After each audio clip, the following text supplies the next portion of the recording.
My name is Emily Harper. I'm 28. Last Thanksgiving at exactly 6:47 p.m., I was standing in my parents' dining room watching my father raise his glass of sweet tea toward my brother Ethan, while 30 relatives held their breath, and I knew with absolute certainty that the next 60 seconds would either destroy me or free me. "That's my boy," Dad said, his voice thick with pride. "A real homeowner at 26. That's what hard work looks like, folks." My mother dabbed her eyes with her napkin. The turkey sat between us, golden and untouched. Ethan grinned, and I felt my phone vibrate in my pocket. The reminder I'd set for myself. Now or never. "Emily," Dad continued, turning to me with that smile that used to make me feel safe, and now just made my stomach turn to ice. "You'll get there someday, sweetie. Some people just take a little longer to figure things out." 30 pairs of eyes shifted to me. I could feel my face burning, that familiar heat crawling up my neck. My hands were shaking as I reached down beside my chair and picked up the manila folder I'd placed there an hour ago before anyone arrived. "Dad," I said quietly, "I need to show everyone something."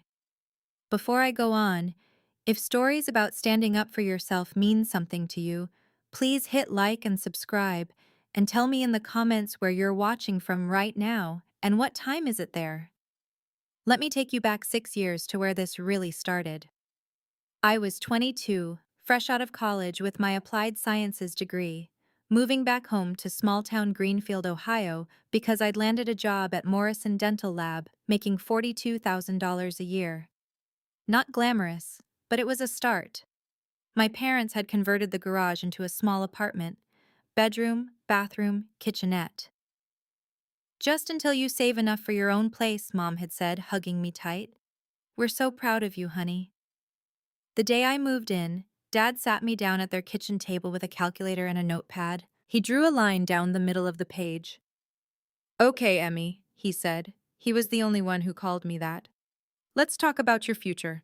You're making about $2,800 a month after taxes, right?" $2,650, I corrected. "Close enough. Here's what we'll do. You give us $2,000 a month. That covers rent, utilities, groceries, everything.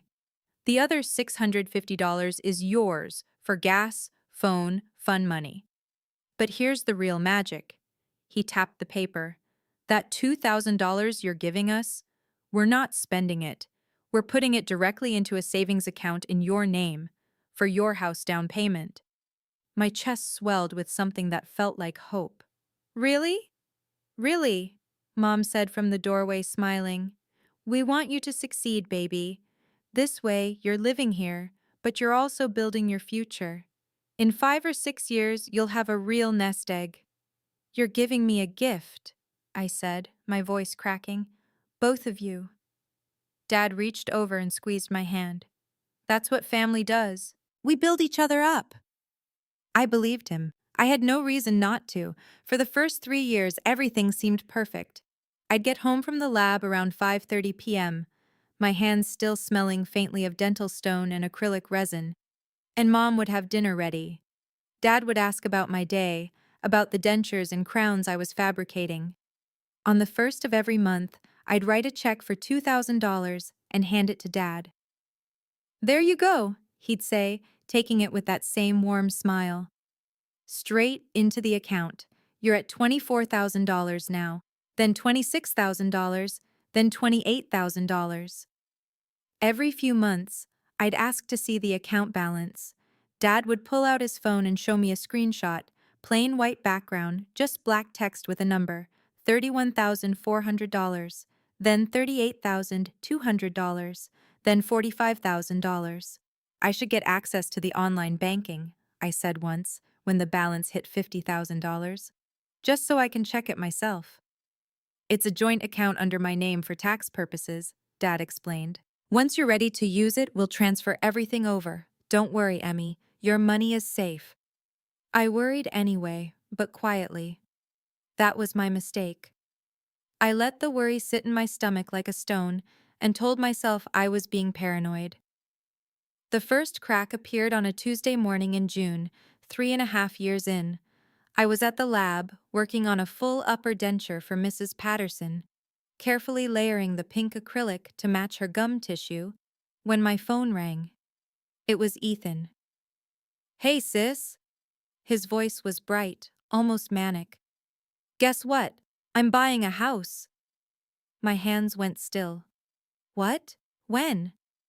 "Closing in 2 weeks. It's a 3-bedroom in Riverside, that new development off Route 33. Dad helped me with the down payment. Isn't that amazing?" My pulse hammered in my ears. "Dad helped you? How?" "I don't know the details," Ethan said breezily. "But he covered most of the $52,000 I needed, said business was good, and he wanted to help me get started. I'm so pumped, Em. You should come see it once I move in." I set down my sculpting tool very carefully because my hands were shaking too hard to hold it steady. "That's great, Ethan. I'm happy for you." I wasn't happy. I was drowning. That night, I asked Dad about it. We were in their living room, him in his recliner, Mom folding laundry on the couch, me standing in the doorway because I couldn't make myself sit down. "Ethan said you gave him $52,000 for a house." Dad didn't even look up from the TV. "Helped him. It's an investment in his future." "But my savings?" "Your savings is fine, Emmy. Stop worrying so much, you sound jealous." Mom glanced at me, then back at the towel in her hands. She said nothing. "I'm not jealous," I said, but my voice came out small. "I just want to understand where the money came from." "From his father," Dad said, his tone sharpening. "From me. I can't help my son now." "Of course you can. Can I see my account balance?" He sighed heavily, like I was exhausting him, pulled out his phone, showed me another screenshot. $72,800. "See, you're fine. Ethan needed help now. Your time will come." I went back to my garage apartment and sat on the edge of my bed for 20 minutes, staring at nothing. Something felt wrong, but I couldn't prove it, and the number was there in black and white. $72,800.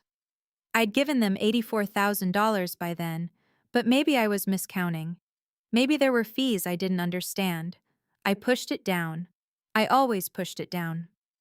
6 months later, I was working late at the lab, finishing a rush case for Dr. Martinez, a bridge that needed to be ready by morning, when my phone buzzed with a voicemail. Dad's number. I listened to it while I waited for the ceramic to cure in the oven. "Hey, Emmy, it's Dad. Quick update. I moved some of your savings into a higher yield fund. Better interest rate. Don't worry, everything's secure. Just wanted you to know. Love you." I played it twice. Something about his voice felt off, too casual, too smooth. That weekend I drove to Grandma's house. She was 81, sharp as ever, the kind of woman who'd balanced her own checkbook every month for 60 years and never missed a payment on anything. She lived alone in a small brick house on Maple Street, the same house Mom grew up in. "Emmy, honey," she said, opening the door. "What a nice surprise." I sat at her kitchen table, the same Formica table where Mom used to do homework, and told her everything. The $2,000 monthly payments, the screenshots, Ethan's down payment, the voicemail about the fund transfer. Grandma listened without interrupting. When I finished, she was quiet for a long moment. "Emily," she said finally, "have you ever asked to see actual bank statements, with the bank's name on them?" My throat went dry. "No, just the screenshots." "And these screenshots, do they have routing numbers, account numbers, bank logos?" I thought back. "No, just white backgrounds and numbers." Grandma reached across the table and took my hand. Her skin was paper thin and warm. "Sweetheart, I love my daughter. She's my baby, but she's always had a blind spot when it comes to your brother. And your father." She paused. "He's a good man in many ways, but he has this idea that sons need more help than daughters." "What are you saying?" "I'm saying document everything. Every check you've written, Every conversation, every screenshot.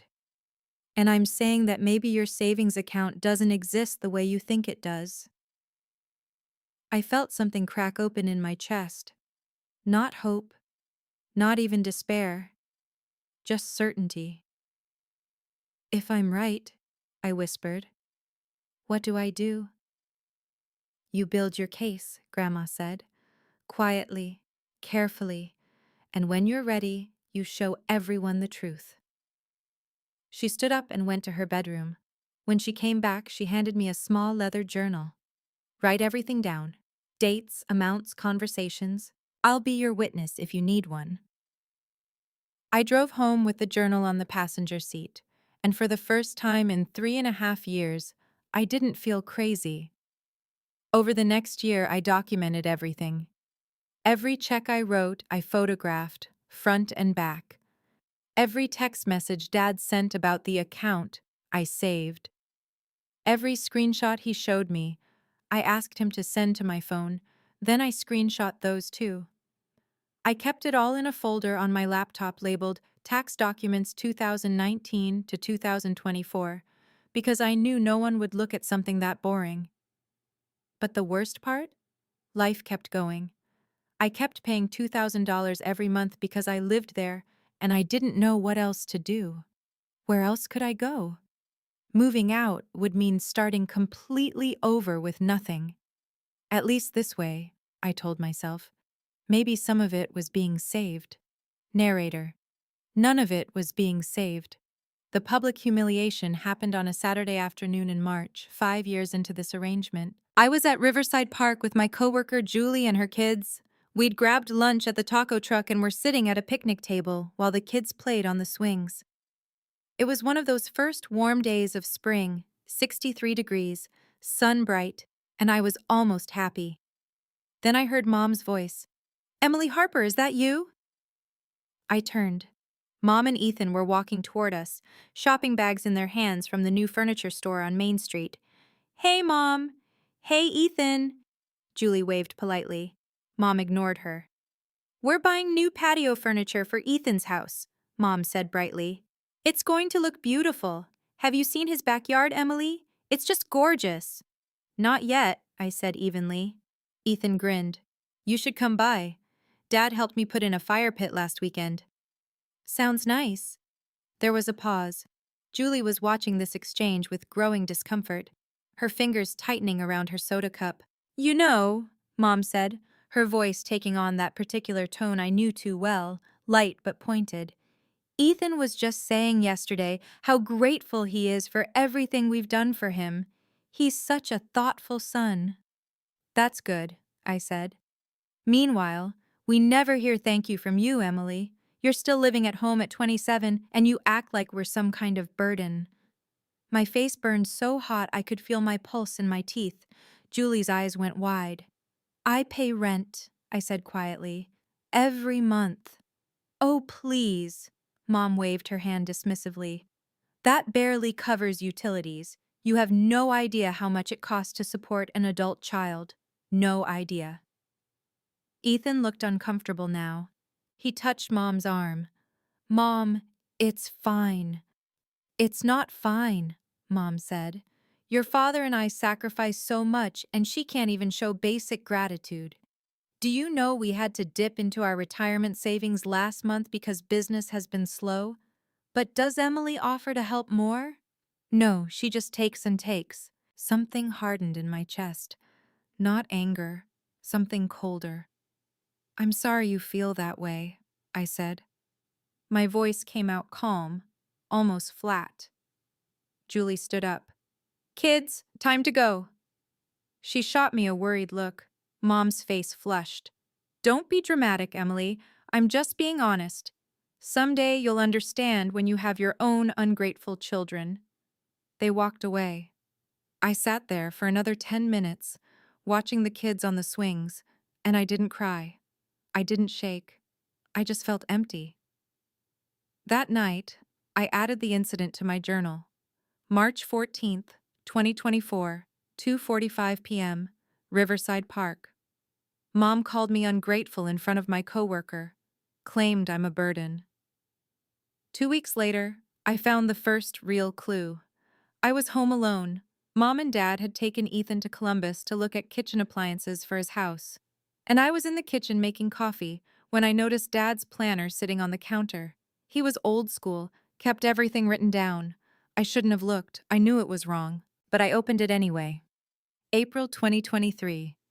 Ethan down payment. Transfer $52,000 from business line of credit. June 2023. Business loan payment. $3,400. September 2023. Emily's rent covers business shortfall. I took photos of every page. My hands didn't shake. I was past shaking. That night, I called Aunt Linda. She was Mom's older sister, a retired county accountant who'd always been kind to me. We met for coffee at Bailey's Diner on Route 28. Aunt Linda, I said, showing her the photos. Do you know anything about my savings account? Her face went pale. She set down her coffee cup very carefully. Oh, honey. Please tell me. Your mother told me 3 years ago that they were using your rent money to help Ethan and to cover your dad's business debts. She said, Linda's voice cracked. She said you'd never know because you trusted them too much. I felt like I was falling. The diner spun around me. Red vinyl booths, fluorescent lights, the smell of coffee and bacon grease. I told her it wasn't right, Linda continued, reaching across the table to grab my hand. I told her you were going to find out eventually and that she needed to come clean. But your mom, she thinks Ethan needs more because he's a man trying to build a life. She said you'd eventually marry someone who'd take care of you. There's no savings account, I whispered. I don't think so, sweetie. I don't think there ever was. I drove home in a daze. When I got to the garage apartment, I sat on my bed and calculated. $2,000 times 12 months times 6 years, $144,000, plus 6 years of interest I'd never see. I had given my parents $144,000, and they had given it to my brother and their failing business. The breaking point came 2 months later. Dad's plumbing business lost a major contract, and he came to me on a Thursday night, standing in the doorway of my apartment. Emmy, I need to talk to you about something. My stomach dropped. What? Business is tough right now. We need to increase your rent to $2,500 a month, just temporarily. I stared at him. You want me to pay more? Just until things stabilize. You understand, right? Family helps family. I could have screamed. I could have thrown something. Instead, I heard myself say, Can I see my savings account balance first? The full statement? His face darkened. We've been over this. It's in a joint account. I want to see a real bank statement, with the bank's name, account numbers, not a screenshot. Emily, you're being difficult. Show me the account or I'm moving out. The words hung in the air between us. Dad's jaw tightened. Fine. You want to move out? Move out. But don't expect us to just hand over that money. You lived here. That was rent. All of it. He left. I sat down on my bed and pulled out my laptop, opened the folder, looked at 6 years of evidence. Then I started making phone calls. The first call was to Grandma. She answered on the second ring. I need your help, I said. I need you to write down everything you know about what Mom told you. Dates, conversations, anything. I'll do it tonight, Grandma said. And Emily, I'm proud of you. The second call was to Aunt Linda. I need you to be willing to say what Mom told you. In front of the family. When? Linda asked. Thanksgiving, when everyone's there. There was a long pause. That's going to cause a war. I know. I'll do it, she said. Your mom is my sister, and I love her, but this is wrong. The third call was harder. I called Morrison Dental Lab's HR department and requested copies of all my employment records. Pay stubs, clock-in logs, bank deposit records. They arrived a week later, 147 pages, documenting every hour I'd worked, every check I'd received. Then I went to my bank and got copies of every check I'd written to my parents, all 72 of them. $144,000, right there in black and white. I put it all in a manila folder. The checks, the pay stubs, the screenshots Dad had sent me, photos of his planner, Grandma's written statement, a timeline I'd created with exact dates and amounts. On the front, I wrote in black marker, evidence. For 6 months, I said nothing. I paid the increased $2,500 rent because I was biding my time. I smiled at family dinners. I didn't argue. And every night, I went back to my garage apartment and updated my documentation. On the Tuesday before Thanksgiving, I got a text from Mom. Family dinner this year at our house. 4 p.m. Don't be late. Dad's making his famous turkey. I texted back, I'll be there. Can I bring anything? Just yourself, she replied. Ethan's bringing wine. Of course he was. Thanksgiving Day arrived cold and clear, 38 degrees at noon. I got ready slowly, jeans, a soft blue sweater, boots. I put on my grandmother's pearl earrings, the ones she'd given me when I turned 21. I drove to my parents' house with the manila folder on the passenger seat. The house was already full when I arrived at 3:45 p.m. 30 relatives crammed into the dining room and living room. Aunts, uncles, cousins, Grandma in her wheelchair by the fireplace, Ethan and his new girlfriend in the corner. The dining table was set with Mom's good china, candles lit, the turkey glistening under the chandelier. Emily, Mom called from the kitchen. Finally, can you help me with the sweet potatoes? I helped. I smiled. I made small talk with Cousin Jennifer about her new baby. I complimented Uncle Mike's sweater, and I kept the folder tucked under my chair when I sat down at exactly 6:30 p.m. Dad said grace. We started passing dishes, and then, right as Mom was serving Aunt Linda a second helping of stuffing, Dad stood up. He raised his glass of sweet tea. Everyone quieted. I want to make a toast, he said, to family, and to my son Ethan, who just hit his 1-year anniversary in his beautiful home. That's my boy, folks. A real homeowner at 26. That's what hard work looks like. Everyone clapped. Ethan stood and took a small bow, grinning. Dad's eyes found me, that smile I used to love. And Emily, he continued, you'll get there someday, sweetie. Some people just take a little longer to figure things out. But don't worry, we're here to support you as long as you need it. Scattered chuckles around the table. Mom patted my hand. He's just teasing, honey. My phone buzzed in my pocket, the reminder, now or never. I reached down and picked up the manila folder, set it on the table between the gravy boat and the cranberry sauce. 30 pairs of eyes shifted to it. Dad, I said quietly, I need to show everyone something. His smile faltered. Emmy, not now. Yes, now. I opened the folder and pulled out the first page, a spreadsheet I'd made. This is a record of every payment I've made to you and Mom over the last 6 years. 72 checks totaling $144,000. The room went silent. You could hear the candles flickering. You told me this money was going into a savings account for my house down payment. You showed me screenshots with balances. You told me it was secure. Mom's face drained of color. Emily, you're being dramatic. Let me finish. I pulled out the screenshots, held them up one by one. These are the screenshots you sent me, Dad. Notice anything? No bank name, no routing number, no account number, just numbers on a white background.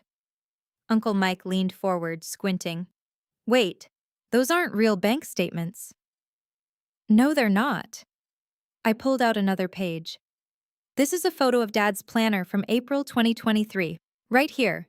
Ethan down payment. Transfer $52,000 from business line of credit. And here, Emily's rent covers business shortfall. Ethan's face went pale. His girlfriend's eyes widened. My rent money didn't go into any savings account. It went to Ethan's house down payment and to cover Dad's failing business. Emily, Dad said, his voice low and dangerous. That's enough. It's not enough. For 6 years you lied to me. You used my trust, my labor, my money to build Ethan's future while telling me I was building mine. You lived in our house, Dad said loudly, heads turned toward him. You ate our food. You used our utilities. That was rent, Emily. That was rent. Then why did you tell me it was savings? Why send fake screenshots? Why the voicemail about moving it to a higher yield fund? I pulled out my phone, pressed play. Dad's voice filled the dining room. Hey, Emmy, it's Dad. Quick update. I moved some of your savings into a higher yield fund, better interest rate. Don't worry, everything's secure. Just wanted you to know. Love you. Aunt Linda stood up. Her chair scraped against the floor. Every head swiveled to her. I need to say something, she said. Her voice shook but held steady. 3 years ago, Susan told me what they were doing. She told me they were using Emily's rent money for Ethan and the business. She said, Linda's voice cracked. She said Emily would never know because she trusted them too much. Mom's face crumpled. Linda, you promised. I told you it wasn't right, Linda said, louder now. I told you to come clean. You wouldn't listen. Grandma's voice cut through the chaos, thin but sharp. I have something to say, too. Everyone turned to her. She pulled a folded paper from her sweater pocket. I wrote a statement last month. Emily asked me to document what I knew. I'm 81 years old. I don't have time for family secrets anymore. She unfolded the paper with shaking hands. Susan and Robert told me directly that they viewed Emily's payments as rent, not savings, but continued to lie to Emily about a savings account. I warned them this would end badly. They didn't listen. The silence was crushing. You could hear someone's phone buzzing in another room. A cousin coughed. Mom started crying. We were trying to help both our children. You helped one child, I said. My voice didn't waver. You helped Ethan buy a house. You kept Dad's business afloat. And you did it with my money while lying to my face. We gave you a place to live, Dad roared, standing up. His chair tipped backwards. You ungrateful. I paid for that place to live. $144,000, plus 6 years of my life believing you when you said family builds each other up. I pulled out the final document, my employment records from Morrison Dental Lab. These are my work records. Every shift I've worked for 6 years. Every hour I spent creating dental molds and crowns so I could give you $2,000 a month. Want to know something interesting? I found the page I'd marked. April 15th, 2023. The day you claim I agreed the money was actually rent, I was at the lab from 7:30 a.m. to 6:45 p.m. I have clock-in records, patient case files I worked on, and testimonies from my coworkers. I never agreed to anything because we never had that conversation. Dad's mouth opened and closed. No sound came out. You want to call it rent now? Fine. But you owe me $144,000 in fraudulent misrepresentation. You owe me 6 years of interest. And you owe me the truth in front of this entire family. Ethan stood up. I didn't know. Didn't you? I turned to him. You knew I was paying rent. You knew I was supposedly saving for a house. And you never once thought it was strange that Dad gave you $52,000 while I was still living in the garage? He sat back down. Uncle Mike cleared his throat. Bob, Susan, this is really bad. Mom was sobbing into her napkin. We were trying to help our son. I'm your daughter! The words exploded out of me, louder than I meant them. The first time I'd raised my voice all night. I'm your daughter, and you treated me like an ATM machine while telling me you loved me. I gathered the papers back into the folder, stood up. 30 people watched me in absolute silence. I'm not here for revenge, I said quietly. I'm not here to ruin Thanksgiving.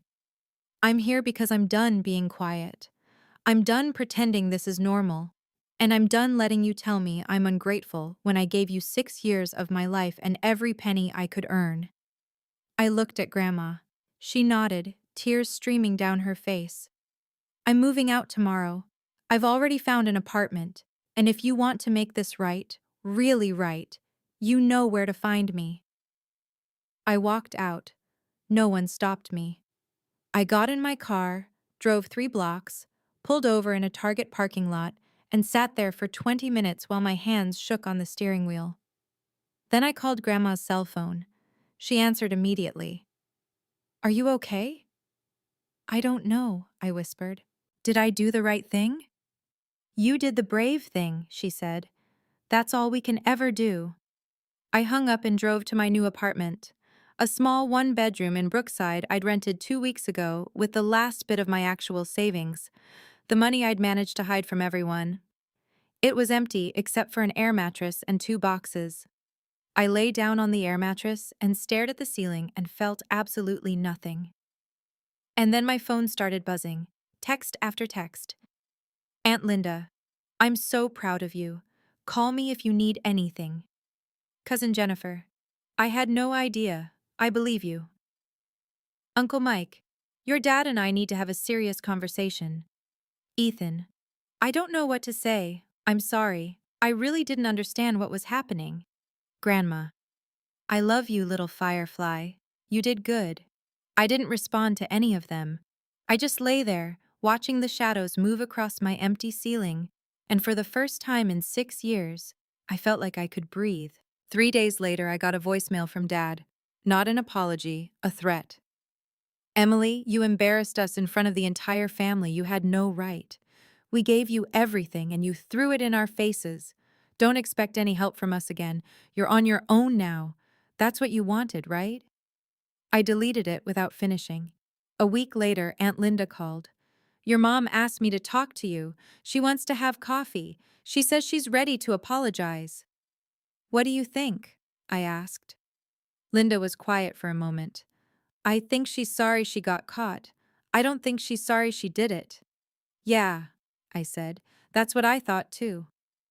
I didn't meet Mom for coffee. I didn't respond to Ethan's texts. I blocked Dad's number, and I focused on the only thing I could control, rebuilding. Christmas came and went.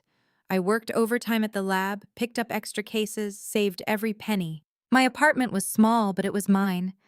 Light blue walls, plants on the windowsill, my grandmother's quilt on the bed. I adopted a cat from the shelter, a gray tabby I named Ella. In February, Uncle Mike called. Your dad's plumbing business is closing. He's filing for bankruptcy.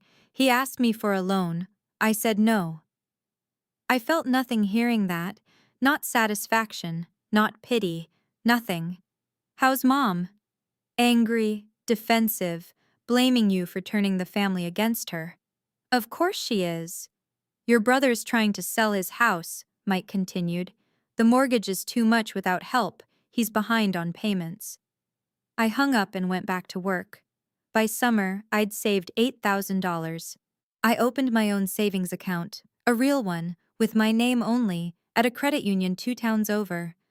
Every time I made a deposit, I'd sit in the parking lot afterwards and just look at the receipt. My money, my account, my future. Aunt Linda invited me to her birthday party in July. Your parents won't be there, she assured me, but Grandma wants to see you. I went.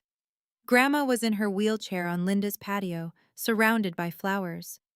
When she saw me, her face lit up. Emily? My firefly. I knelt down beside her.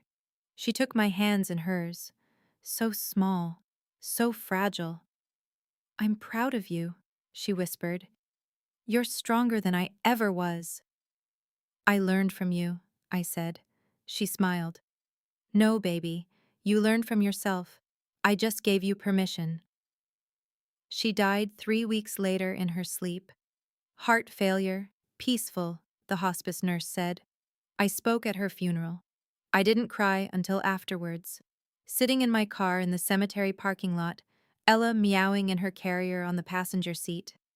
At the reception, Mom approached me. We hadn't spoken in 8 months. Emily? Hi, Mom. Your grandmother loved you very much. I know. We stood there, 5 feet of space between us that felt like miles. I'm sorry, Mom said finally. Not for, I still think you overreacted, but I'm sorry you felt hurt. That was the closest she'd ever come to an apology, the closest she'd ever get. Okay, I said, could we try to fix this? I looked at her. Really looked. She looked older, tired, her hair more gray than I remembered. And I felt something shift in my chest. Not forgiveness, not anger, just distance. I don't know, Mom. Maybe someday, but not today. She nodded, walked away. I stayed at the reception for another hour, talking to relatives who'd taken my side, avoiding the ones who hadn't. When I got home, I sat on my couch with Ella purring in my lap and thought about Grandma's last words to me. You learned from yourself. I just gave you permission. 1 year after that Thanksgiving dinner, I'm sitting in my apartment on a Saturday morning with coffee and sunlight streaming through my window. My savings account has $22,000 in it. All mine. Real money in a real account that I can check whenever I want. I got promoted at Morrison Dental Lab. I'm training new technicians now, making $54,000 a year. I'm good at my job. I'm proud of what I create with my hands. Ethan texted me last week. I sold the house, moved into an apartment. I think I understand now what you were trying to tell us. I'm sorry, really sorry. I texted back, thank you. That's all. Just thank you. Not, it's okay, or I forgive you. Just acknowledgement. Dad never apologized. Not once. I don't expect him to. Mom sends a card on my birthday. Signed, Love Mom. No message. No phone call. Just a card. I keep them in a drawer, unread. If you're watching this and you've ever been in a position where the people who were supposed to protect you were the ones who hurt you most, I want you to know something. Silence isn't peace. Silence is the price you pay for someone else's comfort. And the moment you stop paying that price, the moment you speak up, stand up, bring the evidence folder to the Thanksgiving dinner, that's when your real life begins. Not because everything gets better immediately. It doesn't. There's grief and loss and complicated feelings that don't go away just because you did the right thing. But you get yourself back, and that's worth everything. I still have Grandma's written statement framed on my wall. I look at it every morning when I wake up, and I remember. I'm not the one who should feel ashamed. I never was. Last week, I put in an offer on a small house in Greenfield, 2 bedrooms, a little backyard for Ella, yellow kitchen. The down payment? $20,000 of my own money. Money I earned, money I saved, money that's actually mine. The seller accepted yesterday. I'm moving in next month. The end. If you've ever had to choose between staying silent to keep the peace and speaking up to save yourself, type I chose me in the comments. Or if you're still trying to find the courage, type I'm learning. Both are valid. Both take strength. If this story meant something to you, check the description for more stories just like this one. Thank you for being here. Happy holidays to you and yours.